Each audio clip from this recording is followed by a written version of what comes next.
ঠিক ও ভাই শরীর থাকে ঠিক ও ভাই শরীর থাকে ঠিক।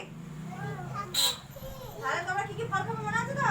আম খাবে, জাম খাবে, আখ খাবে, পেয়ারা খাবে, লিচু খাবে, কাঁঠাল খাবে আর আনারস খাবে, তাই তো? আর জাম খাবে। হ্যাঁ, আর আর তেঁতুল আর জলপাই খেলে কি হয় আমাদের? কোড়া জিভে কি হয়? জল আসে। কোড়া কোড়া কলা খেলে গা চকচক চকচক করবে। জলের সাথে বেরিয়ে পেয়ারা খেলে গা ঝিকমিক ঝিকমিক করবে, তাই তো? আর বেল খেলে কি হবে? বেল খেলে পেট পরিষ্কার হবে, তাই তো? হ্যাঁ, আর অসুখ করলে কি খাবো? আনারস।